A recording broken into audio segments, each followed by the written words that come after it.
Hi there, welcome to another Games on the Block video. Today I want to share something with you.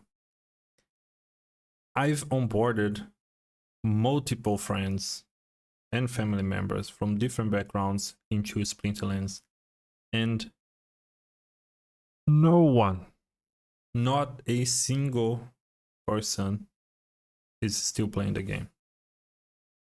And you might be laughing, why am I doing a video showing how to onboard a friend into Splinterlands if I didn't succeed doing so? And that's a very fair point.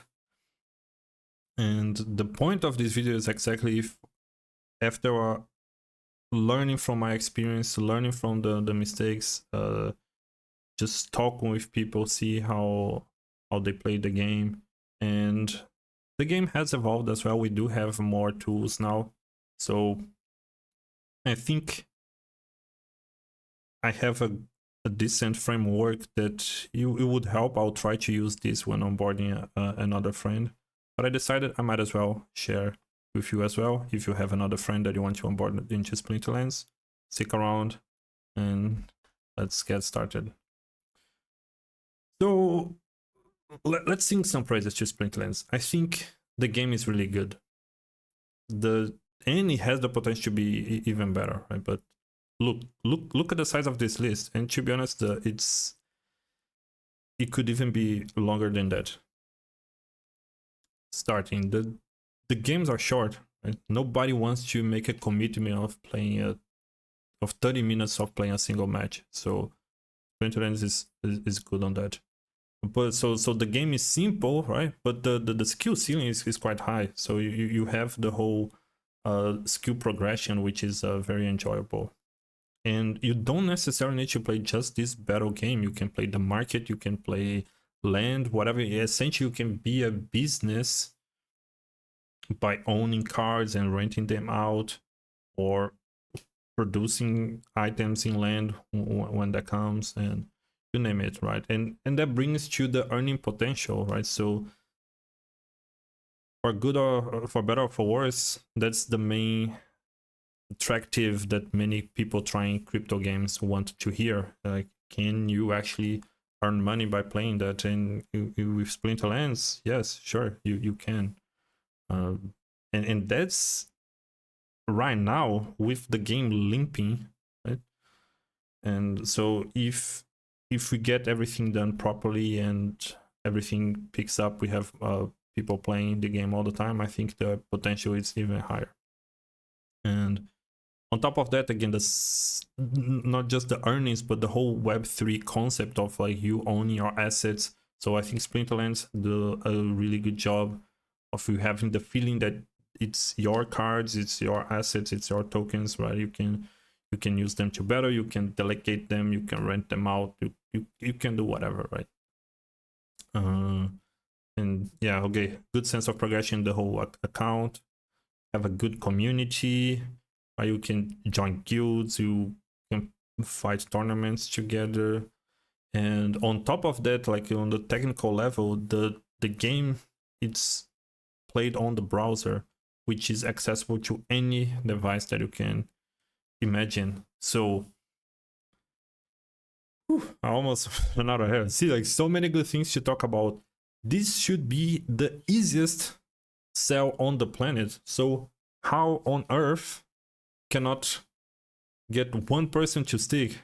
So there's something wrong here, right? And that's what I'm gonna try to dissect. So this is the current onboarding experience. The player needs to get a Hive account, they need to get crypto, they need a deck, they need to use install like an extension, they need resource credits to use Hive, they need staked SPS to earn, then they need DC to do stuff. And the last topics, which is SoulBound Cards and Guild, while they're not mandatory, they're not a prerequisite, they're definitely nice things to have, and they do have a lot of pain points there, so I'll touch on those as well. Okay, my solution here is that we as a friend, we're gonna try to handle all the complexity behind the scenes, right? So our friend can just focus on playing the game. And that includes, since the inception of the account creation, they don't even need to create the accounts themselves. Sure, they could go to the website and they can create the account with just an email and password. That's easy enough. Everybody's used to that. But with just that account, you cannot. What? You're gonna play the tutorial, right? It's for you to play the game for real. That doesn't cut it. So, but we as the friend, we can go and create the account for them. We can keep the master key as the backup because, believe me, they're gonna lose the keys. They're gonna switch computers, they're gonna switch the browser, they're gonna lose the keys. But essentially, you were just saying like, hey, install this extension, keychain, you put your posting key on the posting area, the active key on the active area, and you're good to go. You don't need to tell them how you created the account, you don't need to tell them that you delegated some resource credits for them. That's beyond the point, right? And then, okay, now they have the account, but they still need some crypto to get things going, and they do have the option of using their credit card and getting crypto credits on the website, and that's great. But not everybody has a credit card, and to be honest, again, you also want to ease in them of like dealing with crypto. So the other options, they can do like peer-to-peer. But if they're gonna go do peer-to-peer, might as well do it with you, man. Like you're their friend. Just give them like just give them some crypto, or even like lend it to them. They're gonna pay you back because they're gonna be playing the game. They're gonna be earning. So it should be fine. Okay, but first thing, if they wanna start playing the game, the option that is immediately available on the game is you play with ghost cards at level 1.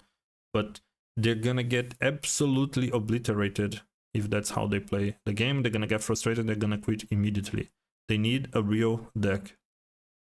And what do you expect people? It's a TCG, you should buy packs. Like, no, like they just wanna try out the game. Well, that's such a big commitment. Like, so the options left is you either delegate the deck to them if you have a deck lying around, which many people don't.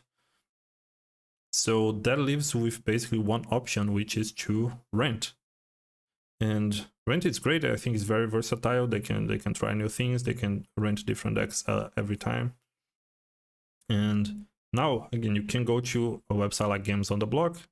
You click the recommended deck, and they're gonna be fine for quite a while until they know what's up. You can also go to pick monsters, and they have a deck tool there, so you can create the deck for them. You can share the link with them, and then they can rent. That works as well. The team is also, they mentioned multiple times that they're wanting to do this like one-click rental in game, which in my opinion it's kind of like this prerequisite. You see, like renting is kind of like the only option, and they immediately need to go to a third-party website.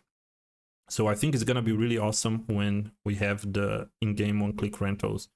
But okay, that's it. Now they have the deck. Now they can play the game. But now they're playing the game and they cannot earn. Why? Because they need staked SPS. Okay, one more thing. Let's go. Same drill. You can either buy, rent, or delegate. We're not gonna buy because, well, again, don't want to make a commitment that it's gonna take 30 days to unstake. Our friend is just trying out the game. So we leave to, again, if you have some extra SPS lying around, you can delegate it to them. Not, well, they're back into renting. The problem is like renting SPS is a lot worse than renting cards. So yeah, there's so many problems. You can only rent for 7 days, and after that they can cancel. You only have one side of the market, right? So you need to place the order saying that you want to rent SPS, but then you need to wait it to get fulfilled. But then if you're waiting, well, there with your arms crossed until you can play the game, or you need to put like a high price for it to get fulfilled immediately. Again, some third-party websites make this a bit better. So Xbot if I'm not mistaken, at least like made it possible to do the other side of the coin, right? So you as the person with SPS, you can go and place an order saying that you have SPS available, and people can go there and pick it up. But again, this is not that great, and I'm not sure I've heard the team saying that this is part of the new player experience. I hope it is, because the renting SPS is not great.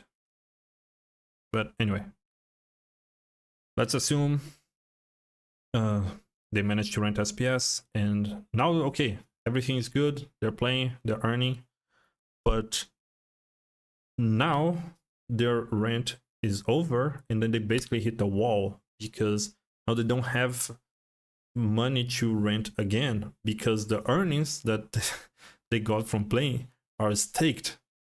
So this completely breaks the cycle, right? Like the game loop is completely shortcutted. So what are the options? Okay, they can wait. Well, they're gonna wait 7 days.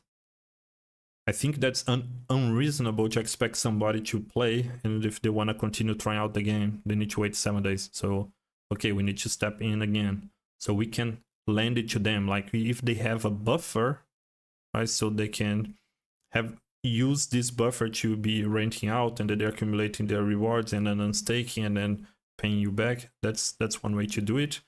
Of course, other third-party websites did that. So if you go, I think with XBot, you can do that. You can delegate your rewards, and you can get liquid SPS. So that's great as well. And to be honest, I almost feel like, why we don't have this in game? Why? Yeah, just have this option of getting the SPS liquid for a fee, right? Like, there's already the third-party website doing that. Like, just do that in game. It's so important. Like, you cannot completely break the game loop. That's nuts. So, and okay, and you don't even need to you can use better language. So for example, instead of saying that you're gonna get less SPS because it's liquid, you can do the opposite. You say like, no, everybody gets liquid SPS, but you can opt to get SPS staked for a bigger percentage. It's the same shit, but it's the feeling, the optics for the players is better. And okay, let's assume we have that. Now they cannot rent with SPS, so they need to change SPS into DC, and now they can burn the SPS to DC in the website, but for them to get a good deal, DC needs to be at peg, right? So, and that's not often the case. Like right now it's not. Right now it's at 90 instead of $1. So they kind of need to go and learn about Hive Engine and go sending tokens there and like swapping them around. What I think you would be interested to have as well is a widget in the website, right, where they can swap SPS for DC. And behind the scenes, like, yeah, they can go through Hive Engine, whatever, doesn't matter. But in my opinion, it would be really great if this were in the website instead of having to go to Hive Engine. But I think that's mainly it. If it is a lot, and that's my point. I think it's not, even though the game itself is simple, the whole process to even being able to play the game is so convoluted. But we are used to it. I think we can abstract, like we can hide this complexity away. And if we manage to get our new friend to this point, I think it's good already. Like they are able to play the game, earning, and see if they like it. And if they do, now great. Now they can little by little start learning about blockchain. They can try getting new decks. They might try like renting out cards, whatever. Like now they start being more part of the game. And Yeah, but I want to mention, while these are not prerequisites to play the game, I think it's important to mention, because I remember being like a big pain point. So a friend will always say like, man, this card is so OP. I want that. Like, how can I get it? And I need to say, like, no, look at this chain down here. That's a SoulBound card. This one here, that's a Gladius card. For you to get Gladius cards, you need to play Brawls. For you to get SoulBound cards, it's kind of like you need to keep playing. So yeah, good luck. Play for another 6 months and we'll talk again. So that doesn't feel fair. Like having older players having this unfair advantage just because they have been playing for a while. It's understandable. That's one way to play the game, but don't act surprised as well if it doesn't feel fair for new players. Say like, yeah, you can get the card and there's nothing you can do. And even if you're following everything, you might still be unlucky and never get that card. Anyway, so yeah, well, deal with that. And if they say, okay, at least let's say the brawls, let me play some brawls, let me join the guild, that also doesn't feel so nice, because you probably don't want to invite them into your guild, because the benefits are so coupled with like just having that spot in the guild. So again, it's not a prerequisite to be in a guild to play, but it would be so much nicer if they could join your guild and see what's up. Like if you guys are fighting brawls, what are you guys talking about, how you are organized, like just start being part of the community. But yeah, I mentioned like some solutions in other videos, so I'm not gonna be repeating myself so much here. But yeah, there are ways to decouple the position in the guild with the benefits, so that would be nice to have. But anyway, that's the whole summary. I think, as I told you in the beginning, we as a friend can abstract this away. And while the team is working a lot in the new player experience, that's the main focus. Again, who knows if they're gonna make the whole process super smooth, and how long that's gonna take. And maybe we're like 1 year away. So I think if we want to onboard friends in this in the meantime, we can do so following this, and the result would be basically like this, right? It's almost this meme like about the Prophet one is, here is your keys, install the keychain extension, add the keys there, go on this website, click this button every 2 days, and that's it. Go play the game.